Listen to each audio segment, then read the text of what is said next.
Oh, this thing is like super sick. Now, one of the things that I'll say is that a lot of people are like looking at the fire and they're thinking like, oh, there's too much heat in the tool. But that's the cool thing about ceramics. Ceramics is like chemically inert. So basically it doesn't even recognize the heat. So even though you see the fire, you see the flame, the cool thing is exactly that. It's cool underneath that heat. The ceramic feels no heat. And the heat actually is dispersed outside of the tool. 1968 SFM, that is absolutely incredible. But that's the whole thing about ceramics. You have to run them fast. So you can actually take this tool, if you have the right machine, up and over 3,000 surface foot. So like 3,000, 3,300 surface foot, boom, that is like a sweet spot right there. Ah, just insane.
So now we're like past like the 5 minute, 6 minute mark.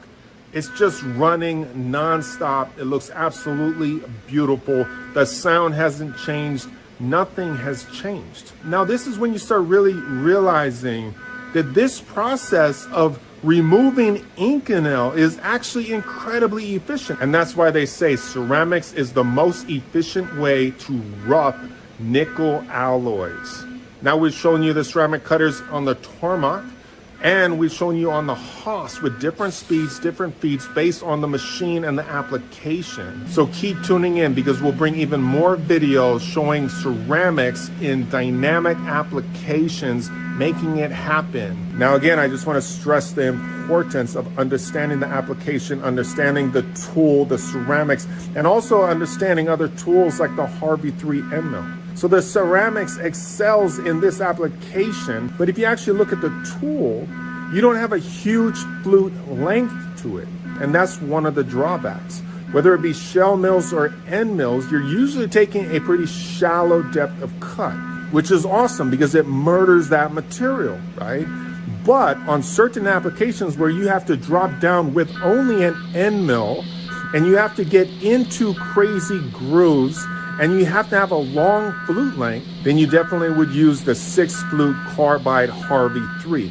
That is a crazy tool also, and it has the flute lengths. Like you can take a 3/4 inch tool and drop down 4 inch in titanium or Inconel, and it'll just handle it. It won't go as fast as the ceramics, but it will last long.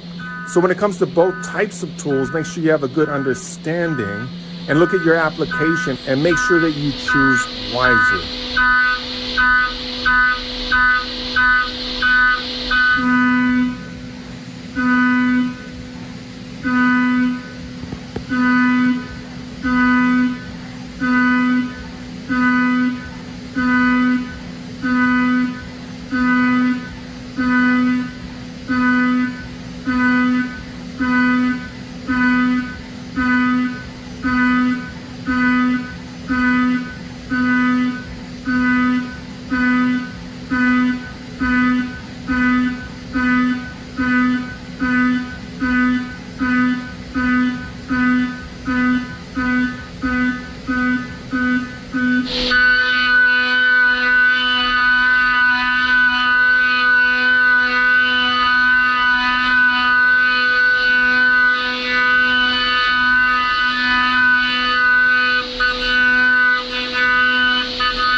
Oh man, what a crazy test this is. That tool looks amazing. We're up over 12 minutes of non-stop cutting and you can't even hear a difference. Like it sounds so good.